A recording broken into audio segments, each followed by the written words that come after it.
안녕하세요. 사랑하는 나그네교회 교우 여러분, 그리고 함께 말씀을 사랑하며 말씀을 같이 읽어가는 그리스도 안의 형제 자매된 교우 여러분, 오늘도 주의 은혜가 여러분 모두에게 또 각각에게 충만할 수 있기를 주의 이름으로 축복합니다.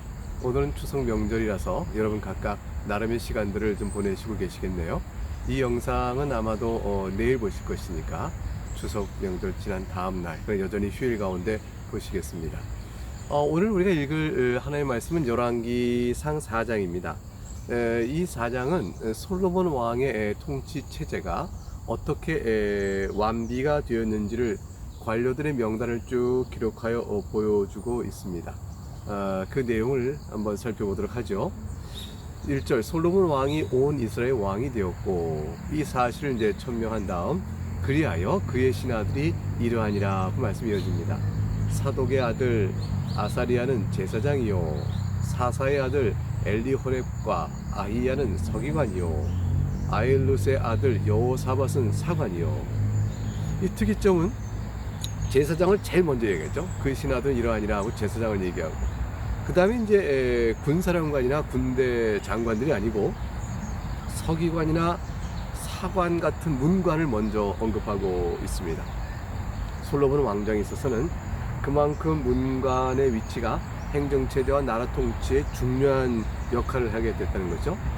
말하자면 다윗 이후에 솔로몬에 들어오면서 주변에 전쟁을 할 만한 여러 나라들을 다윗 때 이미 잘 제압이 되어져서 솔로몬은 그것을 견고히 다스려나가는 위치에 있게 되어졌음으로 인해서 내부적으로 이제 행정체제를 완비하고 왕권의 중앙정부적 왕권 중심적 나라의 통치를 견고히 함에 있어서 그만큼 이제 문관들의 역할도 중요했다.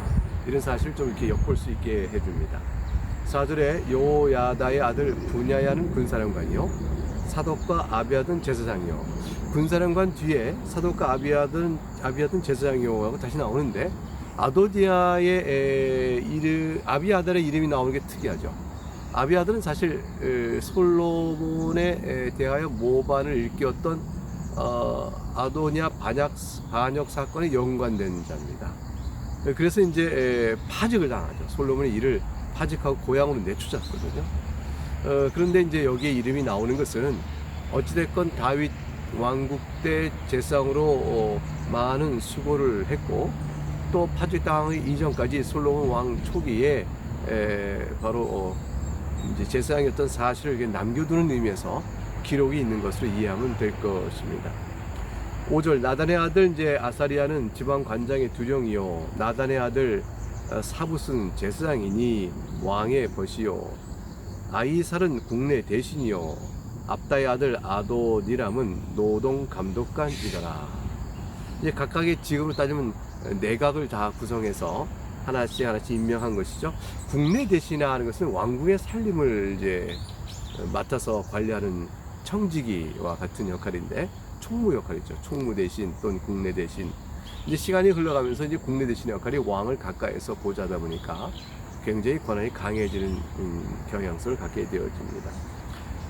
솔로몬이 이제 임명한 인물들을 보게 되면 다윗 때는 이제 높이 들어서 쓰임 받지 않았던, 그래서 이름이 잘 알려지지 않았던 우리에게 그랬던 사람들도 인재를 두루두루 또 젊은 세대도 또 등용해 쓰면서 고루고루 인재를 사용했다는 사실을 이렇게 우리가 볼 수 있게 해줍니다.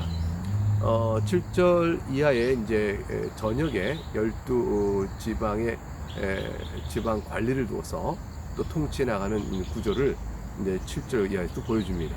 솔로몬이 또 온 이스라엘에 12지방 관장을 두매 그 사람들이 왕과 왕실을 위하여 양식을 공급하되 각기 1년에 한 달씩 양식을 공급하였으니, 그들의 이름은 이러하니라. 에브라임 산제는 벤후리오 마가스와 살빔과 베세메스와 엘론 베하낫에는 벤데길이요, 아룻봇에는 벤헤셋이니, 소고와 헤벨 온 땅을 그가 주관하였으며, 나밧돌 높은 땅 온 지방에는 베나비 나답이니, 그는 솔로몬의 딸 다밧을 아내로 삼았으며, 다낙과 무깃도와 이스라엘 아래 사르단가에 있는 벳산 온 땅은 아일롯의 아들 바나가 맡았으니, 벳산에서부터 아벨 부홀라에 이르고 용노암 바크까지 미쳤으며 길랏 라모세는 벤게베리니 그는 길랏에 있는 므낫세의 아들 야일의 모든 마을을 주관하였고 또 바산 아르곡 땅의 성벽과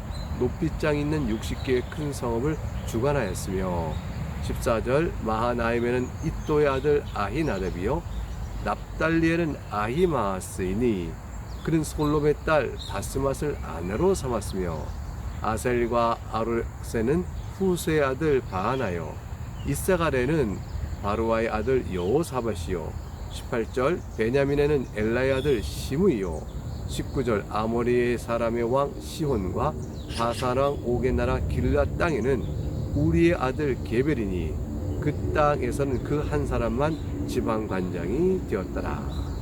이렇게 이제 자세히 이제 솔로몬이 다스린 이스라엘 전역의 나라 지방의 관리를 뒀던 내용을 쭉 소개하고 있습니다. 왜 외곽적인 통치죠? 아까 처음에 했던 것은 이제 국내 안에 내각이라면 이제 외곽적인 통치 구조를 보여주고 있는데 세금을 걷기 위한 것이죠. 왕권적 질서를 잡고 통치하는 것뿐만 아니라 통치하는 것은 거기서 왕정이 필요한 또 세금을 걷어내기 효율적으로 지방 관리를 다 두었음을 의미합니다. 결국 이제 다윗을 지나서 솔로몬에 이르러 비로소 이제 중앙 집권적 왕정의 통치가 완성되었다는 사실을 이것을 통해서 우리가 볼 수 있게 줍니다. 12지방 관장을 둬서 세금을 징수하기 위해서 효율적으로 관리한다는 것은 왕권의 유지를 위해서는 참 좋은 일이긴 합니다. 근데 이제 특이한 점은 이 지역별로 쭉 나왔지만 유다 지파가 거하던 지역은 여기 포함되어 있잖아요. 이것은 사실은 유다 지파를 제외한 나머지 지파는 불만거리가 되죠. 왜냐하면 세금을 걷어가는 일인데 유다 지파에 속한 땅에는 지방 관정을 두지 않았습니다. 왜 그러냐면 이유는 있었죠. 예루살렘인 왕실 직속 관할 구역으로 뒀어요. 그러니까 유다 지파인 땅은 예루살렘인 왕정 직속 구역으로 두니까 세금을 어떻게 걷던 지방 관정과는 다른 기준으로 하게 되어지니까 특별시가 된 거죠. 그러니까 유다 지파 관할 구역은 예루살렘 특별시의 전 큰 광대한 큰 도시, 광역 도시처럼 특별 도시로 크게 이루어졌다 이렇게 볼 수 있겠습니다. 이러니까 이제 사실은 공정성의 문제가 생기게 되어서 나중에 북왕국 이스라엘 남쪽 유다 지파로 이렇게 나라가 이제 둘로 분리될 때 그때 분리해야 된다라는 식의 이유를 갖게 되는 하나의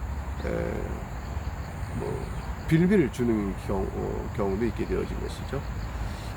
유다 지파 중심적으로 다윗이 왕권을 갖고 솔로몬도 그렇게 됨으로 인해서 이스라엘 전체는 결국은 유다 지파의 힘을 토대로 삼아서 왕권적 힘을 확장시켜 나머지 이스라엘 전체를 다스리는 구조였다라는 식까지 생각을 해볼 적한 그런 형편이다라고 볼 수도 있겠습니다. 물론 이것이 유다 지파가 우월적 시민권을 가지고 다른 지파를 억압하거나 뭐 이런 것은 아니에요. 그런 것은 아닌데 이런 구조를 보게 되면 유다 중심적 구조는 읽혀지는 바가 있다라고 볼 수가 있겠습니다. 그래서 이제 20절에 보면 유다와 이스라엘 인구가 이렇게 얘기하죠. 이스라엘도 이제 솔로몬의 통치를 만족했는데 그러나 구별해서 온 이스라엘이라고 말하기도 하지만 다시 구별해서 유다와 이스라엘이 20절에 이렇게 표현했어요. 인구가 바닷가에 모래같이 많게 되며 먹고 마시며 즐거워하였으며 온 이스라엘이란 말로 통틀어 말하지 않고 유다와 이스라엘 이렇게 말하는 것은 참 흥미로운 표현들이잖아요. 그 많은 어떤 구별성을 우리가 볼 수가 있습니다. 21절 솔로몬이 이제 그 강가에서부터 블레셋 사람의 땅에 이르기까지와 애굽 지경에 미치기까지 모든 나라를 다스림으로 솔로몬이 사는 동안에 그 나라들이 조공을 바쳐 섬겼더라. 이게 솔로몬의 통치에 그 당시 이스라엘 얼마큼 대단하게 강력한 나라가 됐는가를 보여줍니다. 뭐 제국이라 할 건 없죠. 뭐 아수르나 바벨론의 훗날 이룬 제국의 크기나 또는 뭐 애국같이 큰 강대한 나라까지 성장한 것은 아닌데 그런데 이제 북으로는 이제 그 강에서부터는 유브라테스 강에, 그러니까 거기 지역에는 아수르 지역이 쭉 있는 거죠. 그러니까 아수르 지역이 점한 그 국경 밑으로, 그리고 이제 블레셋 사람 땅, 남쪽으로는 애굽 사람이 지배한 땅, 고까지. 그러니까 북왕국 이스라엘과 북쪽 나라 이스라엘과 강대한 나라죠. 그러나 남쪽에 애굽 사이에 있는 지역의 작은 나라들, 또 관할할 만한 나라들, 또 이스라엘 괴롭혔던 아람, 또 블레셋, 이런 나라들 또 뭐 모압, 뭐 암몬 이런 나라들은 전부 다 제압을 했다라는 뜻이죠. 그러니까 제법 그 사이 틈새에서 중견 국가, 중간적인 힘을 갖는 그런 정도의 규모로는 이스라엘이 강력하게 성장했고 거기서부터 조공을 받았다라는 사실을 보여줍니다. 이스라엘이 이렇게 이제 북쪽으로 아수르의 지경까지 확장할 수 있던 것은 아수르가 그만큼 그 당시 약해진 것이죠. 그리고 남쪽에 애굽의 국경에 닿을 만큼 확장한 것도 역시 애굽이 내치에 바빴어요. 그러니까 그 사이에서 이렇게 왕국을 확장하고 조공을 받으며 부를 누렸는데 이것은 사실은 하나님의 언약의 실현이에요. 하나님께서 근본적으로 너희가 내 말을 잘 듣고 내 말을 순종하면 평안케 해줄 것이며 하고 약속한 땅의 지경을 다 차지했다는 뜻이 되는 거죠. 그러니까 하나님께서는 이스라엘이 그 정도 규모의 나라가 세속적인 측면에서 국가적인 세력을 가지고 살 것을 정을 약속하셨습니다. 문제는 이것을 유지할 수 있느냐. 하나님의 말씀에 순종하여 하나님의 언약을 성취하신 그 일인데 이 일을 말씀을 잘 순종해 나가면 유지될 것이되 그렇지 아니하면 그 하나님께서 언약 백성을 향한 징계의 손길이 미쳐지게 되겠죠. 22절 보겠습니다. 솔로몬의 하루의 음식물은 국가 경영을 위해서 또 이제 솔로몬의 하루의 음식물은 또 왕도를 위해서 얼마만큼 이제 많은 음식물이 필요했을까?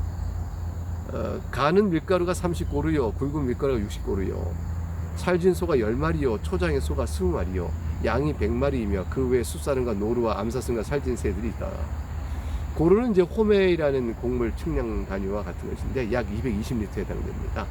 그래서 이제 하루에 밀가루 30고루요, 굵은 밀가루가 60고루요 하는 것은 밀가루가 고운 밀가루가 가는 밀가루가 이제 6.6kg, 굵은 밀가루가 약 13.2kg에 해당돼서 이 정도의 이걸로 빵을 만든다면 먹을 수 있는 인구의 양이 약 14,000명 정도 됩니다. 그러니까 솔로몬에게는 14,000명을 먹일 수 있는 밀가루가 이제 매일 필요했다 볼 수 있습니다. 고기의 양도 14,000명이 먹을 만한 양인데 여기 있는 소 20마리, 양 100마리, 숫산, 노루, 암사, 살진 새들을 다 포함하면 살진소 10마리 이걸 포함해서 나눠보면 약 한 사람당 한 근 정도를 먹을 수 있는 음식이 공급됐다. 왕궁의 규모가 얼마나 컸고 솔로몬의 통치적인 이 왕궁의 규모와 그 범위가 얼마나 컸는가를 볼 수가 있습니다. 솔로몬이 이제 그 강 건너편을 딥사에서부터 가사까지 모두 그 강 건너편의 왕을 모두 다스림으로 그가 사방에 둘린 민족과 평화를 누렸으니 솔로몬이 사는 동안에 유다와 이스라엘이 단에서부터 부엘세바에 이르기까지 각기 포도나무 아래와 무화과 나무 아래서 평안히 살더라. 이 포도나무 아래 무화과 나무 아래에서 평안히 살다는 말은 전쟁이나 이제 혼란이 없는 태평성대다라는 걸 표현하는 것이죠. 예, 그때는 참으로 표현했다. 선지자들이 이제 하나님의 은혜로 안식을 누릴 땅을 표현할 때도 포도나무 아래 무화과 나무 아래에서 근심 없이 살아가는 모습을 이제 그려내고 있었죠. 그러니까 그야말로 이제 팍스 평화, 솔로모나의 솔로몬 시대의 평화다. 이렇게 할 수 있는 그런 놀라운 축복의 때가 이때 이어집니다. 이 평화를 유지할 때 군사력은 또 필요하니까 군사력의 규모에 대한 소개가 이제 26절에 간단히 나옵니다. 솔로몬의 병거의 말 외양간이 4만이요 마병이 12,000명이요. 외양간이라고 이제 여기서 표현되고 있는 말은 말 한 마리당 주는 구유통을 의미하는 거예요. 그러니까 우리가 이렇게 무슨 말들을 막 모아는 여러 마리가 함께 있는 외양간을 생각하면 안 되고 여기서 이제 외양간이라고 표현된 것은 말 한 마리당 주는 이제 구유통을 이제 그렇게 번역한 것인데, 그러니까 이제 구유통 수는 이제 말이 몇 마리인지를 이제 보여주는 이제 계산 실마리가 되어지죠. 이제 4만 마리라고 되어 있는데 사실 이제 열왕기상 10장 26절에 가게 되면 병거의 수가 1,400이다 돼 있어요. 1,400대의 병거가 있다. 오늘날 같으면 이제 1,400대 탱크가 있는 것과 마찬가지예요. 근데 병거당 말 2마리가 끌었거든요. 2마리가 끌었어요. 그러니까 1,400대 병거에 말 2마리가 붙으면 또 어떻게 되겠어요? 2,800마리죠. 근데 한 마리 정도는 병거당 예비를 뒀으니까 결국 4,200마리가 돌린 말이 병거 1,400대를 위하여 말 4,200마리 있었다라고 볼 수 있죠. 근데 이제 4만 마리라고 말한 것은 여기서 이제 병거의 말이 이제 말 구유통이 4만이라는 것은 좀 잘못된 필사의 과정이 오길 것이라고 이제 많은 성경학자들이 얘기해요. 주석학자들이.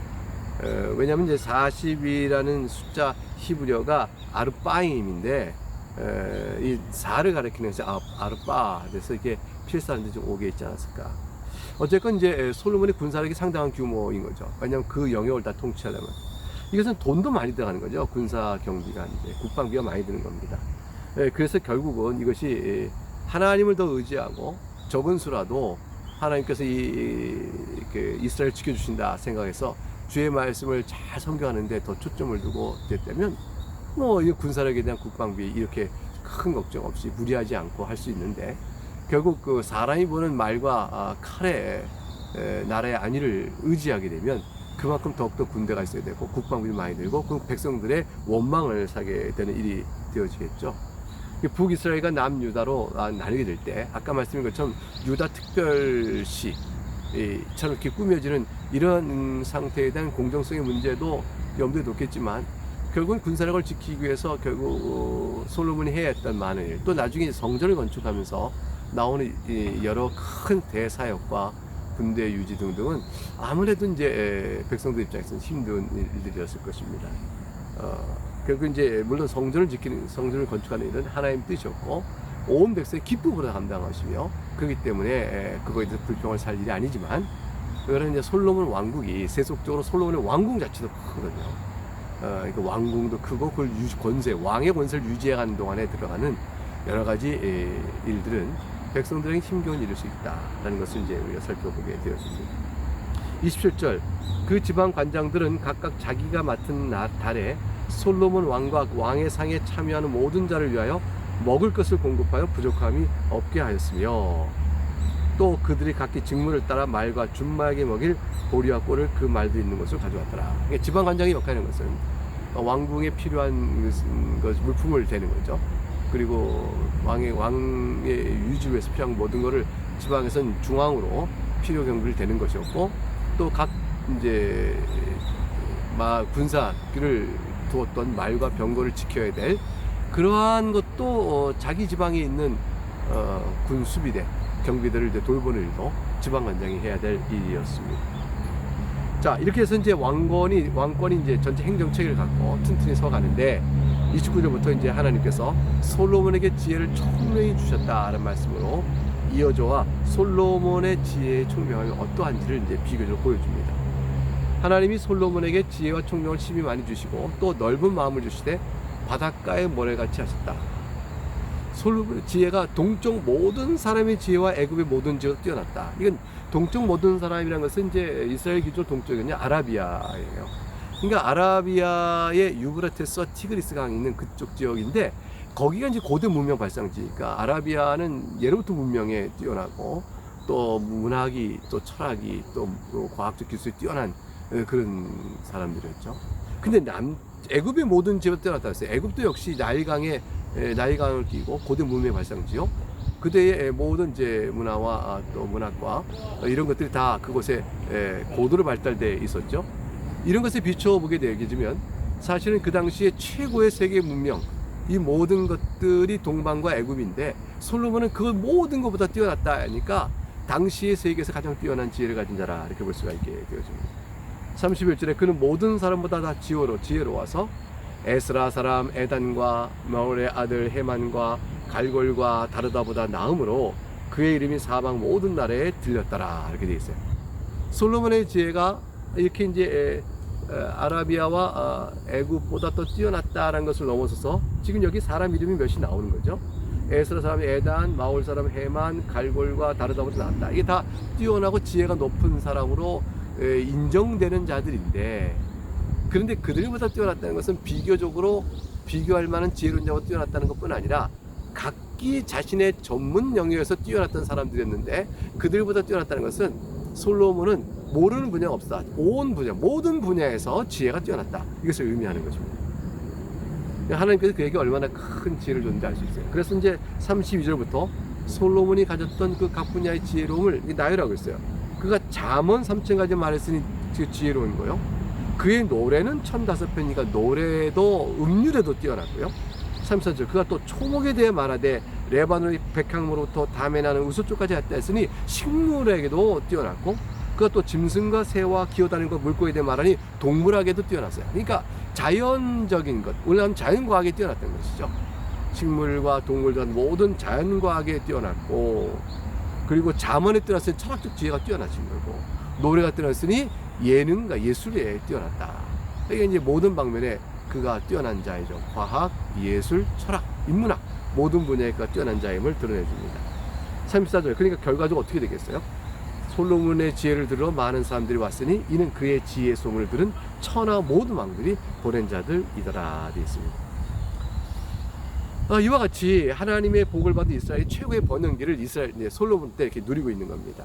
근데 여러분, 요 열왕기가 기록된 게요, 솔로몬이 번영했을 때 그때 야 우리가 이렇게 번영을 누리겠습니다라고 기억한 거 아니고, 이거 다 잃어버리고 망했을 때, 즉 바벨론으로 포로가 되어 끌려갔을 때, 우리가 옛적에 솔로몬 왕 때는 우리가 얼마나 하나님의 복을 내리신 가운데 번영을 누리며 살았던가를 회고하면서 쓰고 있던 글이에요. 그러니까 그들 마음에는 이때를 그리면서 이 영광을 다 잃어버렸던 자신들의 현재의 모습에 대한 통렬한 아픔과 회개와 반성이 이곳에 있는 것이죠. 하나님께서는 우리에게도 마찬가지죠. 이제 우리가 어떤 죄를 보면 징계를 내리잖아요. 징계를 내리고 나면 징계 받기 이전에 자신이 얼마나 하나님의 은혜와 복을 누리고 있었는가를 알게 되어지죠. 그 상실해버렸던 평안, 놓쳐버렸던 명예와 영광, 이런 것들을 다 보게 되고 통렬한 아픔을 겪게 되죠. 그런데 사랑하는 여러분, 그것이 끝이 아닙니다. 하나님께서는 징계의 목적은 그렇게 벌하여 망하게 하는 데 목적이 있지 않고, 그를 통하여 하나님의 은혜를 다시 한번 돌이켜보며 회복의 약속을 주신 메시아를 바라보면서 장래 이루실 그날을 바라보게 하는 것이죠. 그러니까 우리의 오늘의 고난은 이걸 통하여 더욱더 주님을 바라보라는 것이에요. 우리가 오늘 겪고 있는 아픔과 슬픔은 그래서 더욱더 그리스도만을 바라보라는 것입니다. 그것을 통하여 우리에게 주신 것이죠. 이스라엘 백성은 바벨론 포로에 끌려가는 그 고통의 자리 속에서 가나안 땅을 사모하고, 가나안 땅을 사모할 때 아브라함과 또 이삭과 야곱의 족장시대에 줬던 약속, 모세를 통한 율법과 그 하나님 주신 바된 거룩한 대리속죄의 은총의 약속들, 이것은 아브라함 때부터 이미 주어진 이어진 약속인데, 그걸 통하여 다윗의 언약을 바라보며 참된 다윗을 후손오실 그리스도가 오심으로 이스라엘 새롭게 할 것을 간절한 마음으로 더욱더 바라보게 되어졌죠. 그것이 바로 그들이 얻은 것입니다. 결국 그것은 오히려 가나안 땅에서 죄를 범할 때보다 훨씬 더 복된 은혜의 상태 아래 하나님 불러내신 일이죠. 우리 인생은 한평생 살아가면서 이 은혜의 부름 앞에 서 있다는 사실을 늘 기억하고 주 앞에 감사 찬미를 올리는 우리 모두가 되어야 할 것입니다. 오늘 여기까지 읽겠습니다. 감사합니다.